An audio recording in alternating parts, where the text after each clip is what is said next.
And one of the things, that I find really healing about watching this video is sort of remembering that my mother's passing isn't just a moment. It's actually, she's had a very rich and beautiful, beautiful life. This past March, I noticed a red mark on her breast. We went to the family doctor, and he said, you should have a mammogram, and we took it from there.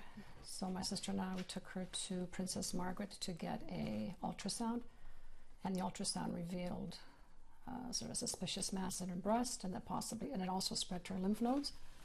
And they were strongly suggesting that we do a mammogram and a biopsy. And I said, Ma, I think we got to do some more testing. And she's like, who brought me to this place? I know what this hospital is. Get me out of here.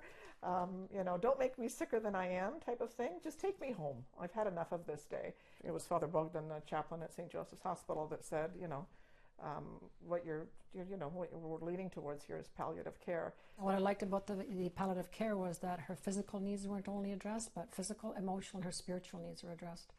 In palliative care, it wasn't just focused on medical, let's treat the disease. We took the whole person, like we took my mother's personality and person into consideration, what would make her happy. It became evident that Margaret needed help. And I remember saying to Dr. Pasternak, Doctor, do you have a book I can read on palliative care? Because I'd like to help my sister. And, is there a book? And he goes, well, maybe you could help her. Administer the medication, do some grocery shopping, change the linens. I'm like, oh! So it wasn't really a book. He goes, what your sister's trying to do is heroic, and it's a lot of hard work. And so it just became clear that I needed to move in. And I moved in with my sister and her family. She thanked my husband at one point. He was helping to change her. And she looked at him. She goes, thank you so much for not kicking me out. Thank you for taking care of me. So she did express a tremendous amount of gratitude and a tremendous amount of affection. And that kept us going too, right? She held my hand. She held my my sister's hand.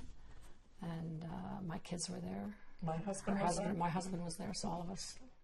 I was singing to her, like a Polish hymn to her. It was beautiful. It was beautiful. It was just unbelievably beautiful. If I had to do it again, I'd close my eyes. I'd do it all over again. No questions asked.